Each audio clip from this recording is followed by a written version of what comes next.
Give me more squeeze, and in this video I wanted to discuss ticker symbol PKKFF.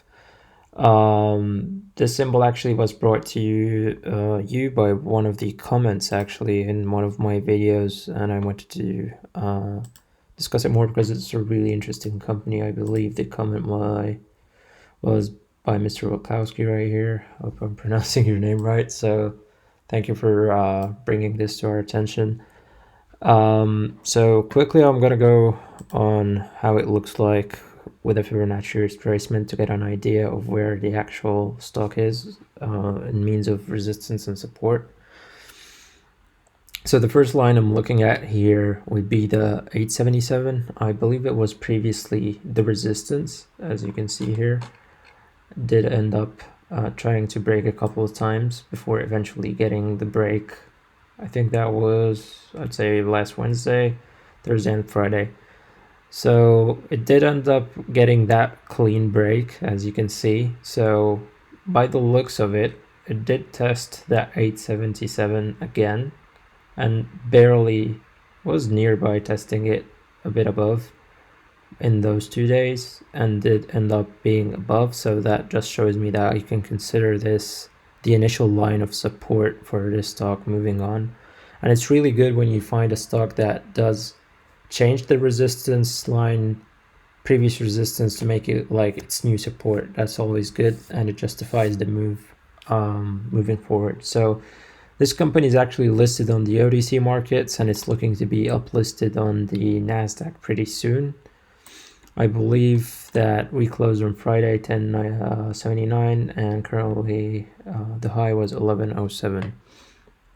So being on the OTC market, they did have to do a lot of stuff to improve and to get like the regulations in place to be following specific standards to get listed on the NASDAQ. This is definitely not an easy job.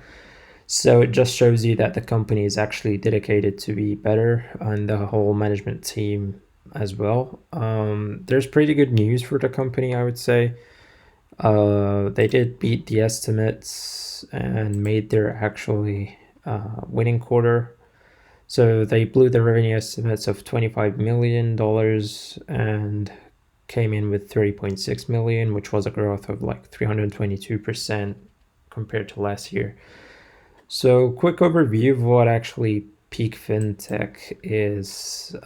So they work on giving loans to small and medium-sized businesses, and these loans are working with an AI technology instead of actually working with like how the way regular people work in finding like give me your credit score and so on, and then accordingly they would make a decision based on the amount of assets you have, the amount of net worth, your savings accounts, stuff like that. This is more built on an AI system, so it's still something new in the market. Might be groundbreaking in the future. Definitely AI as a whole has a future, but still this is kind of a new thing to start lending people using that technology, but they're testing it.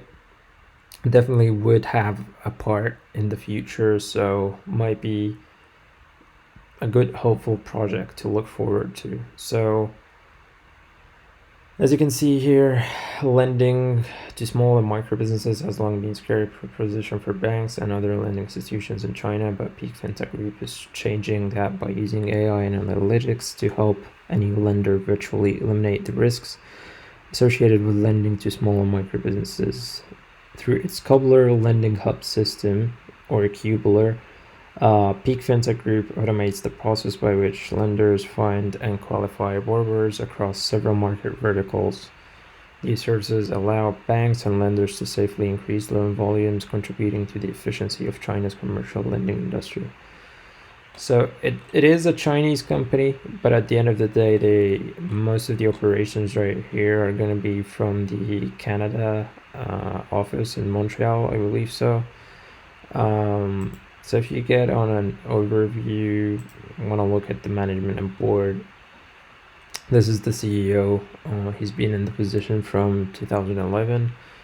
The only positive thing I can say for sure that would make sense for me is he has his MBA from HEC Montreal and a bachelor degree in finance from Texas Tech University with a track record in information technology. So this is the most important part for me personally, is that he has an idea of what AI is and how it works. So that justifies what kind of moves they might be doing, and it just tells me that this CEO would definitely have an idea about tech in general. It's his background is not just the finance side of things, which is always great. The other thing I wanted to discuss is, I think this article right here on the Business Insider, Peak Fintech beats estimate and expects NASDAQ listing within days. All that is good, but it tells you right here that they're looking to actually acquire, expects to after close the purchase of Cubeler, which is a company actually that works into AI, and it's based in Montreal. So as you can see here, Cubeler, the business development ecosystem, business financing, business advertising, business networking, market intelligence. So it does use AI as well. So that's a really good move. They were looking to acquire somebody that already has the technology and worked with the technology to help them implement it further. And that's always a good news, because it shows you that they are trying to improve and they're trying to improve their product.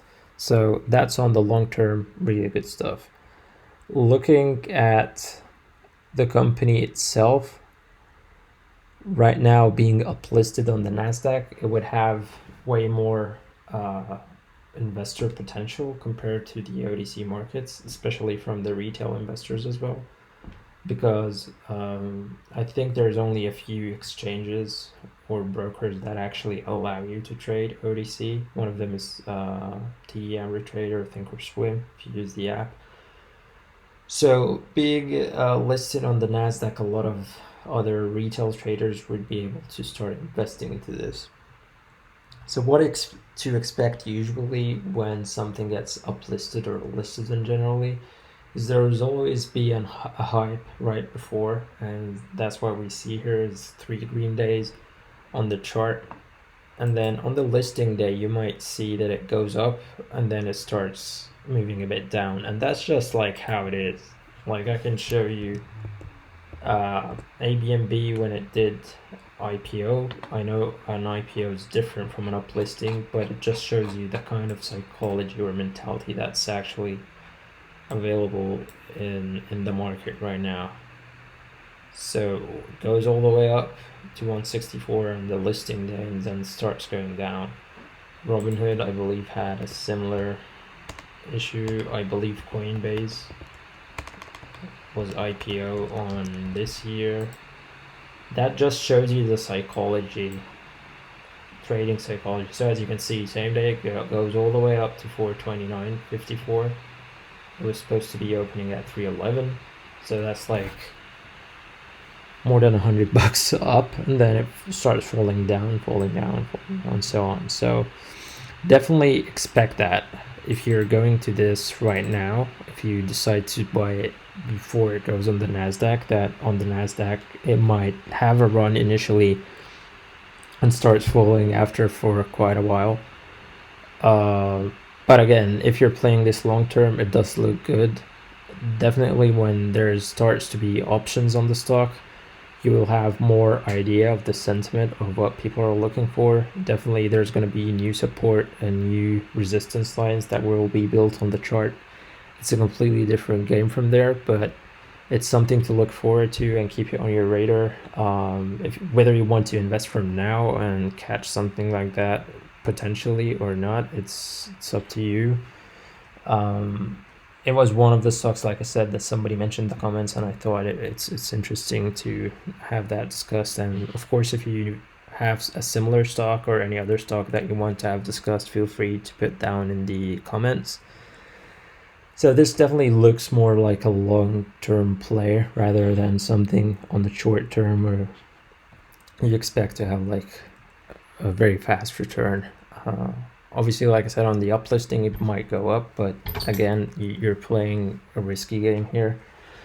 So like I said, do your own research, of course. I'm going to put a link for all the articles I mentioned in this video in the description if you want to go over them.